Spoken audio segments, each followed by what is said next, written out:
지난 시간에 우리는 선한 천사들에 대해서 생각을 해보았습니다. 오늘은 악한 천사들에 대해서 생각해보는 시간을 갖겠습니다. 우리는 선한 천사들과 마찬가지로 악한 천사들에 대해서 별로 관심이 없습니다. 그냥 마귀 혹은 사탄 정도로만 알고 있고 피하고 대적해야 될 존재로만 알고 있습니다. 그러나 우리가 악한 천사들에 대해서 모르고 있으면 그들 때문에 신앙생활에 큰 지장이 생길 수 있습니다. 그래서 오늘 우리는 악한 천사들이 누구인지, 그들이 무슨 일을 하는지, 우리가 어떻게 그 악한 천사들을 대적할 수 있는지를 함께 생각해 보도록 하겠습니다. 오늘 읽으신 말씀 중에 12절은 악한 천사에 대해서 가장 종합적으로 요약해서 설명해 줍니다. 우리의 씨름은 혈과 육을 상대하는 것이 아니요 통치자들과 권세들과 이 어둠의 세상 주관자들과 하늘에 있는 악의 영들을 상대함이라 라고 하였습니다. 먼저 우리의 씨름은 혈과 육을 상대하는 것이 아니라는 말, 이 말은 우리가 영적 투쟁을 할 때 싸우는 상대를 똑바로 알아야 한다는 의미입니다. 우리는 혈과 육을 상대로 해서 싸우는 것이 아닙니다. 혈과 육, 무엇을 의미할까요? 사람을 의미하기도 하고 어떤 인간적인 연약함 혹은 욕망을 의미하기도 합니다. 우리의 신앙을 방해하는 것들이 있습니다. 어떤 사람이 나의 신앙을 방해할 수도 있고, 나쁜 습관이 나의 신앙을 방해할 수도 있고, 내 마음속에 일어나는 어떤 악한 생각과 욕망이 나의 신앙을 방해할 수도 있습니다. 이런 것들이 바로 혈과 육입니다. 자, 그런데 우리가 궁극적으로 싸워야 할 대상은 그런 것들, 즉 사람들이 아닙니다. 겉으로는 그런 사람들이나 인간적인 습관이나 욕망들이 나의 신앙을 방해하고 공격하는 것으로 보이지만 실제로는 그런 것들 뒤에 있는 무언가가 나를 공격하는 것을 우리들이 알고 있어야 됩니다. 실제로 나의 신앙을 방해하고 공격하는 것이 무엇입니까? 자, 12절 하반절에 나오는 존재들이 나의 신앙을 방해합니다. 바로 통치자들과 권세들과 이 어둠의 세상 주관자들과 하늘에 있는 악의 영들입니다. 통치자들과 권세들은 악한 세력들을 지배하는 최고 권력자들을 의미합니다. 어둠의 세상 주관자들은 이 땅을 지배하는 악한 천사들을 의미하고, 하늘에 있는 악의 영들은 공중 권세 잡은 악한 천사들을 의미합니다. 성경에서 이렇게 악한 천사들을 다양한 이름으로 부르는 것을 보면 악한 천사들이 한 종류가 아니고 또 한 가지 역할만 수행하는 것이 아니라는 뜻이 되죠. 악한 천사들은 여러 계급으로 이루어져 있고 그들에게 맡겨진 역할이 서로 다른 겁니다. 자, 우선 천사의 타락에 대해서 말씀을 드립니다. 악한 천사는 처음부터 악하게 만들어지지 않았습니다. 하나님께서 피조물 중에 가장 먼저 천사들을 창조하셨는데 처음에 당연히 선하게 창조하셨습니다. 그들은 완전한 이해와 감정과 자유의지를 가지고 있습니다. 그래서 자신들의 이해와 판단에 따라서 계속 하나님께 충성하는 것을 선택할 수도 있고 하나님으로부터 돌아설 수도 있습니다. 물론 대부분의 천사들은 하나님의 선한 창조대로 하나님께 계속 충성하였고 지금까지 계속 하나님께 쓰임을 받고 있습니다. 그러나 그들 중 일부는 자유의지를 잘못 사용하여 하나님께 대항하여 반란을 일으켰고 그래서 악한 천사로 변했습니다. 자, 악한 천사들의 타락에 대해서 성경은 자세히 설명해 주지 않습니다. 정확히 무슨 이유로 그들이 하나님을 대항하여 반란을 일으켰는지, 그런 배반으로 인해서 그들에게 그 다음 무슨 일이 일어났는지, 자, 성경은 그것에 대해서 자세하게 설명해 주지 않습니다. 그러나 한 가지 분명한 사실은 사탄은 하나님같이 되려는 교만심 때문에 가장 높은 곳에서 가장 낮은 곳으로 추락했다는 겁니다. 항상 이 교만이 문제죠. 천사들뿐만 아니라 에덴 동산의 아담도 하나님같이 되려는 교만 때문에 타락했습니다. 아담은 하나님같이 스스로 선과 악을 판단하기를 원해서 선악과를 따먹었습니다. 그래서 교만하면 아무리 선한 사람도 아무리 선한 천사도 하루아침에 타락하고 맙니다. 기독교 전통에서 선한 천사의 타락을 설명하는 구절로 이해되는 것이 이사야서 14장 12절에서 15절 사이의 말씀입니다. 너 아침의 아들 계명성이여 어찌 그리 하늘에서 떨어졌으며 너 열국을 엎은 자여 어찌 그리 땅에 찍혔는고 내가 내 마음에 이르기를 내가 하늘에 올라 하나님의 뭇별 위에 내 자리를 높이리라. 내가 북극 지폐의 산 위에 앉으리라. 가장 높은 구름에 올라가 지극히 높은 이와 같아지리라 하는도다. 그러나 이제 내가 수올 곧 구덩이 맨 밑에 떨어짐을 당하리로다. 자, 이 구절은 계명성의 추락을 예언하고 있습니다. 이 계명성은 히브리어로 헬렐이라는 단어이고요. 그리고 한국말로 번역하면 샛별 혹은 새벽별이 될 겁니다. 자, 그런데 이 헬렐이라는 단어는 사실 새벽에 떠오르는 별인 금성을 의미합니다. 금성 비너스고요. 그리고 또 루시퍼라는 그런 단어로 사용이 됩니다. 자, 그러면 이사야가 단순히 이 금성이 땅에 떨어지는 것을 설명하기 위해서 이런 예언을 했을까요? 물론 아닙니다. 이사야는 바벨론의 멸망을 금성의 추락에 빗대어서 예언한 겁니다. 바벨론은 현재 자신의 힘이 막강하다고 생각하고 마치 자기가 하나님이나 된 것처럼 자기를 높이지만 금성이 땅에 추락하는 것처럼 바벨론도 그렇게 추락하게 된다는 예언입니다. 이것이 이 구절이 가지는 1차적 의미입니다. 그런데 성경의 예언은 다중적 의미가 있습니다. 한 가지 표현으로 여러 가지를 동시에 예언하는 경향이 있습니다. 자, 이 구절이 그런 예 중에 하나입니다. 이사야서 14장 말씀은 1차적으로는 바벨론의 멸망을 의미하지만 궁극적으로는 사탄의 추락을 의미하는 겁니다. 여러분들이 이사야서를 읽어보시면 이런 이중적 예언들이 많이 등장하는 것을 보게 됩니다. 자, 대표적으로 고난의 종을 들 수 있습니다. 이사야서에는 고난의 종에 대한 내용들이 많이 나오는데 포로로 잡혀간 이스라엘이 회복되어 다시 본토로 돌아오게 될 때 그때 결정적 역할을 하는 것이 이 죄 없는 사람들 혹은 사람들의 고난이라는 겁니다.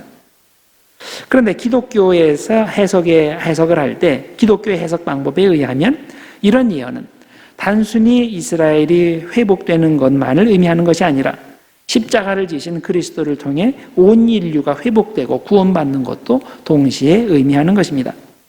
그래서 여러분이 이사야서의 예언을 읽을 때 그 예언은 이렇게 다중적 성격을 띈다고 이해하시면 됩니다. 그리고 특히 이사야서 14장의 이 계명성에 대한 예언은 다중적으로 이해하실 필요가 있습니다. 계명성의 추락은 1차적으로는 바벨론의 추락을 의미하고 궁극적으로는 사탄의 추락을 의미하는 겁니다. 그리고 바벨론과 사탄이 추락하게 되는 근본적인 원인은 하나님과 같이 되고자 하는 교만심 때문인 겁니다. 그 다음에 두 번째로 살펴볼 것은 과연 각 개인에게 배정된 천사가 있느냐의 문제입니다. 각 개인에게는 악한 천사와 선한 천사가 따로 배정이 되어 있을까요? 자, 그렇게 느끼고 그렇게 믿고 있는 사람들이 당시에도 있었고 지금도 있을 수 있습니다. 성경에 보면 개인을 전담하는 천사가 있을 수 있다는 가능성을 보여주는 구절들이 좀 나옵니다.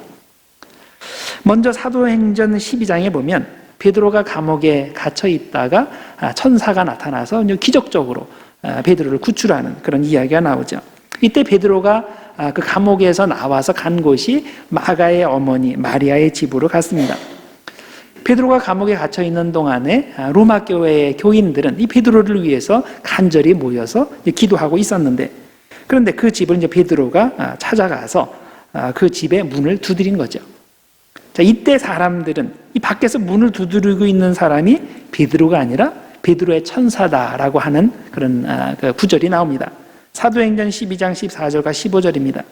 로데라 하는 여자아이가 베드로의 음성인 줄 알고 기뻐하여 문을 미처 열지 못하고 달려 들어가 말하되 베드로가 대문 밖에 섰더라 하나 그들이 말하되 네가 미쳤다 하나 여자아이는 힘써 말하되 참말이라 하니 그들이 말하되 그러면 그의 천사라 하더라.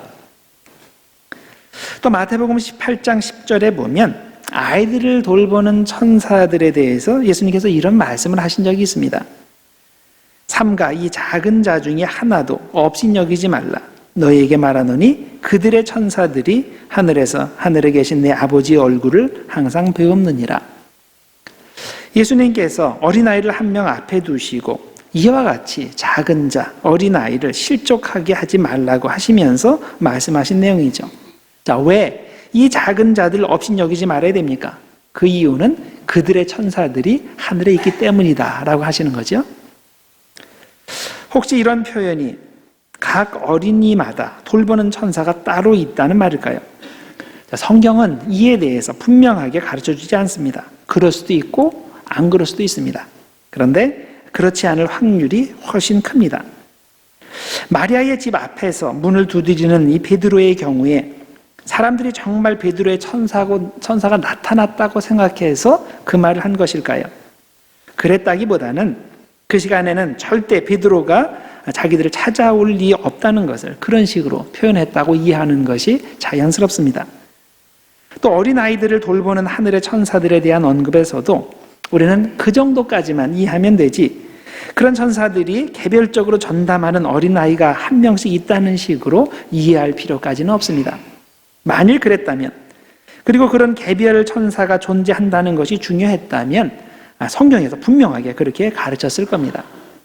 자, 그런데 현재 우리 성경에는 그런 내용이 없습니다. 따라서 우리는 개인을 전담하는 선한 천사나 악한 천사가 없다고 믿든지, 아니면 있더라도 그게 전혀 중요하지 않기 때문에 성경이 이 문제를 직접적으로 다루지 않았다고 이해하시면 됩니다.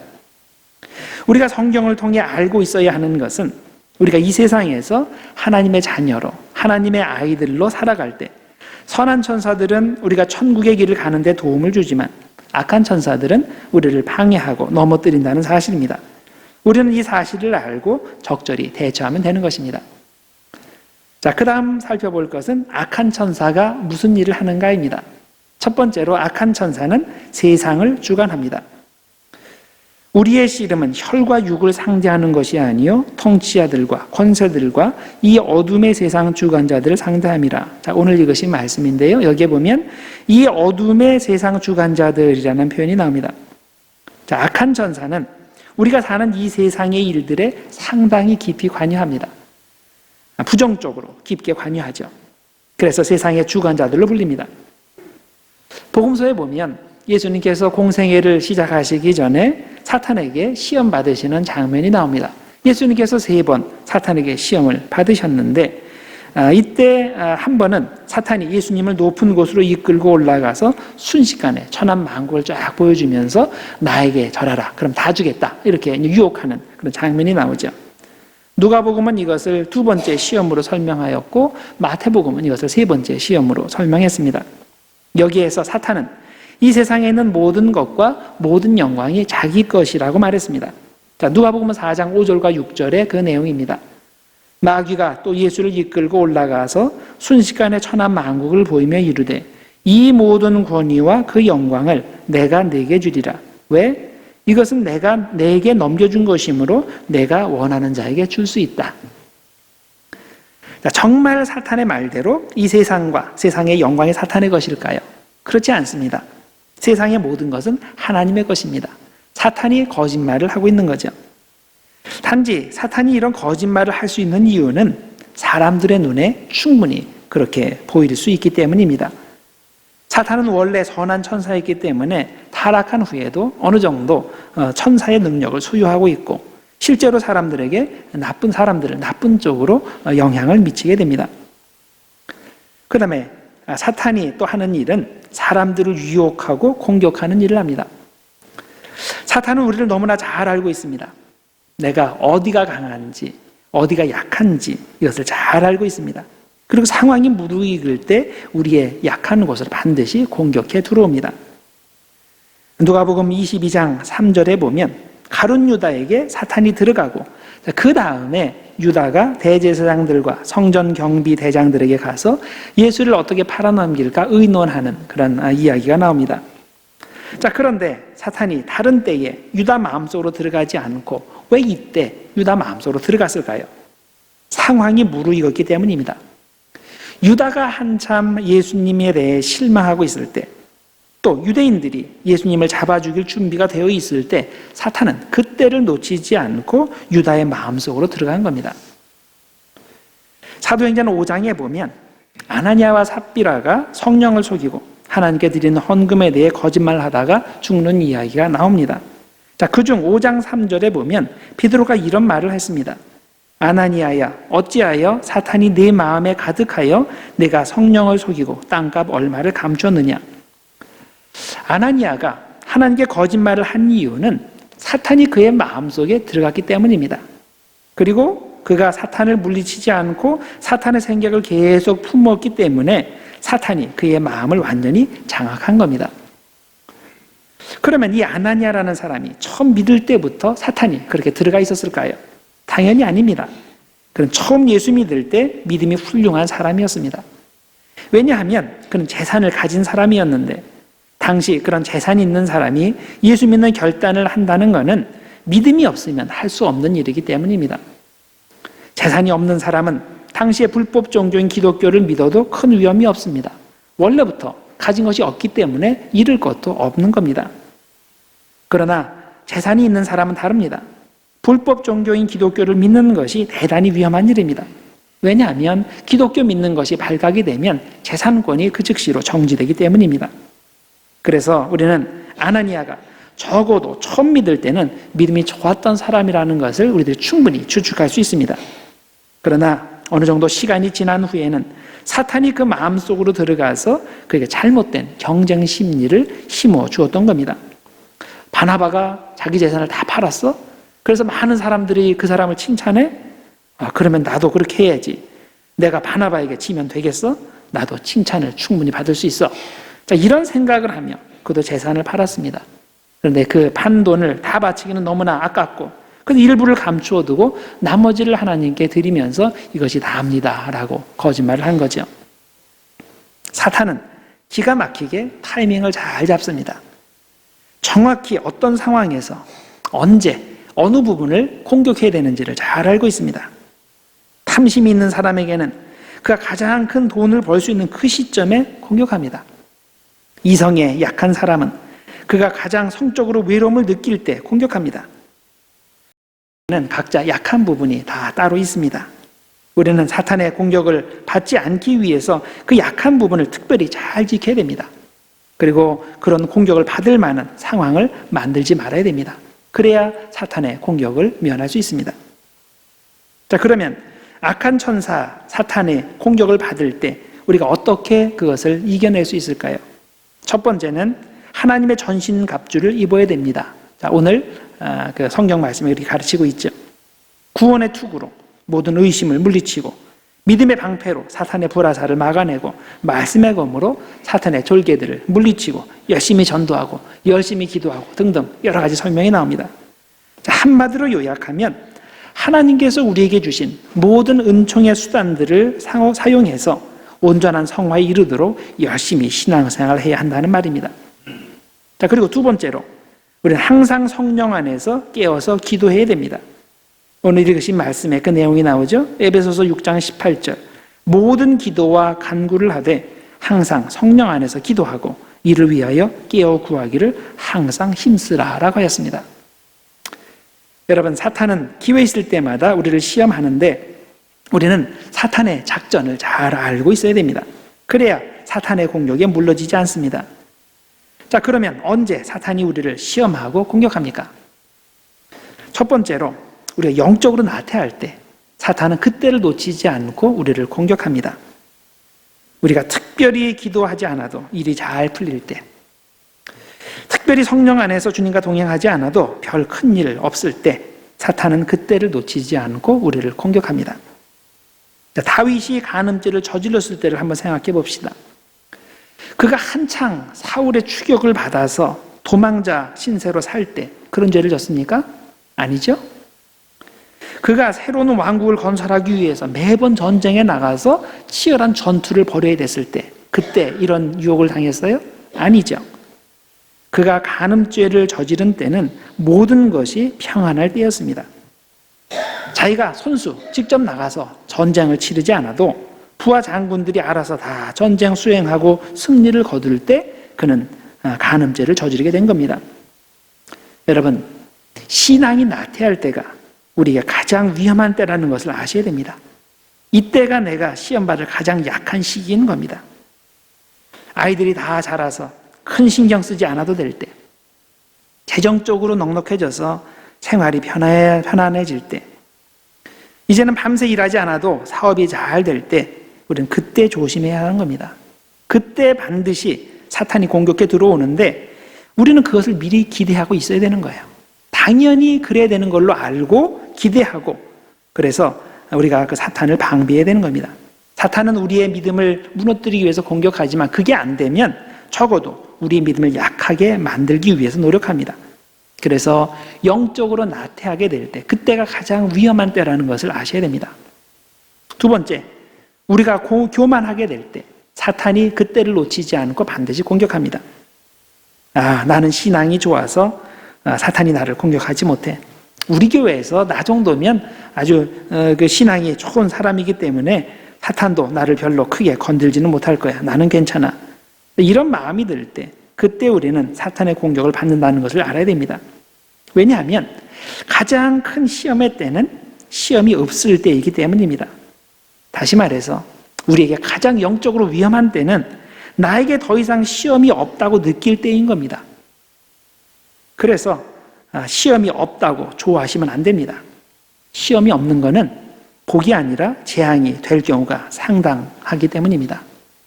그래서 고린도전서 10장 12절에 이렇게 경고하는 겁니다. 그런즉 손줄로 생각하는 자는 넘어질까 조심하라. 사탄은 우는 사자의 모습으로 우리를 공격하기도 하지만 그것보다 더 위험한 때는 뱀의 모습으로 우리를 공격할 때입니다. 에덴 동산에서 사탄이 아담을 넘어뜨린 방법이 바로 그것입니다. 내가 만물의 영장인데, 내가 이 모든 동물들 이름을 다 지어준 사람인데 나보다 더 똑똑한 존재가 어디에 있어? 자, 아담이 이런 생각을 하고 있을 때 뱀이 그를 공격한 겁니다. 따라서 우리는 교만할 때 사탄이 반드시 공격한다는 것을 알고서 미리 조심해야 하는 겁니다. 또 한 가지 사탄의 공격에 대해 명심해야 할 것이 있습니다. 그것은 사탄은 자신을 빛의 천사로 가장한다는 사실입니다. 고린도후서 11장 14절과 15절에 이런 말씀이 나옵니다. 사탄도 자기를 광명의 천사로 가장하나니 그러므로 사탄의 일꾼들도 자기를 의의 일꾼으로 가장하는 것이 또한 대단한 일이 아니니라.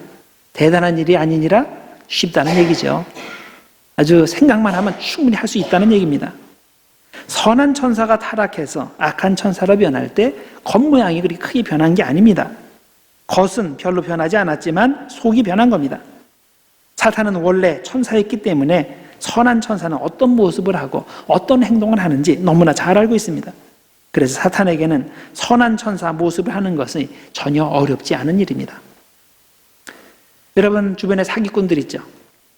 그냥 대충 사기꾼들 말고 진짜 사기꾼들. 그런 사기꾼이 사기꾼처럼 행동하면 사기칠 수 있어요? 안 되죠? 사기꾼은 진짜보다 더 진짜 같아야 그래야 사기를 치는 거예요. 그건 아무나 못하지만은 특별히 그런 재능이 있는 사람들이 있어요. 자, 사탄이 그런 거예요. 완벽하게 그걸 할 줄 아는 겁니다. 우리는 사람을 겉으로만 보고 판단하면 안 됩니다. 특히 정말 주변에 보면 진짜 같은 사람이 있어요. 진짜 같은 사람은 진짜가 아닐 확률이 많아요. 왜냐하면 이 세상에는 완벽한 사람이 없기 때문입니다. 누구나 다 빈틈이 있는 범이고 누구나 다 부족한 면이 있는 겁니다. 우리는 사탄이 빛의 천사로 자신을 가장한다는 것을 알고 항상 영적으로 깨어서 그걸 분별해야 됩니다. 거짓과 참을 분별해야 됩니다. 오늘 우리가 악한 천사에 대해서 생각해 보았습니다. 우리에게는 우리를 돕는 선한 천사들만 있는 것이 아니라 우리를 시험하고 넘어뜨리는 악한 천사들도 있습니다. 문제는 우리가 그것을 어떻게 분별하고 그것에 동조하느냐, 동조하지 않느냐에 달려 있습니다. 우리가 선한 천사와 협력하면 하나님의 일을 이루게 됩니다. 그러나 악한 천사와 협력하게 되면 하나님의 일을 무너뜨리게 됩니다. 우리는 영적으로 깨어서 선한 천사와 악한 천사의 일을 구분할 줄 알아야 됩니다. 그리고 언제나 하나님의 전신갑주를 입고 사탄과 싸워야 됩니다. 우리의 신앙생활은 언제나 영적 전쟁입니다. 우리는 사람을 상대로 해서 싸우는 것이 아닙니다. 우리는 부정적인 환경을 상대로 싸우는 것도 아닙니다. 그래서 여러분들 싸울 때 제대로 싸우셔야 돼요. 사람이 문제를 일으킨다고 그 사람이 문제인 게 아니에요. 어떤 상황이 힘들게 돌아간다고 그 상황만 해결하려고 하시면 안 돼요. 그 뒤에 뭐가 있는지를 보셔야 됩니다. 그 뒤에서 역사하고 조정하는 사탄의 실제를 볼 줄 알아야 됩니다.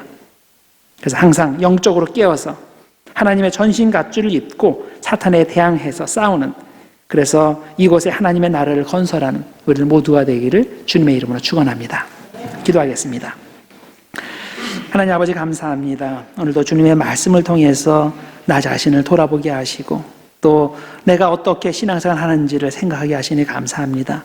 하나님 아버지, 우리 교회가 때로는 여러 가지 어려운 상황에 처하게 될 때 사람을 상대로 싸우고 상황을 상대로 싸우지만 하나님 그 뒤에 사탄의 역사가 있는 것은 모를 때가 많습니다.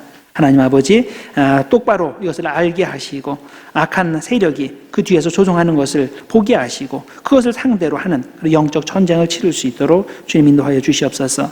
온전히 저희들 마음 가운데 임하여 주시고 우리들이 항상 주님과 동행하고 영적으로 깨어있음으로 말미암아 또 영적으로 무장해서 사탄의 모든 공격을 막아내는 우리 모두가 될 수 있도록 하나님 축복하여 주시옵소서.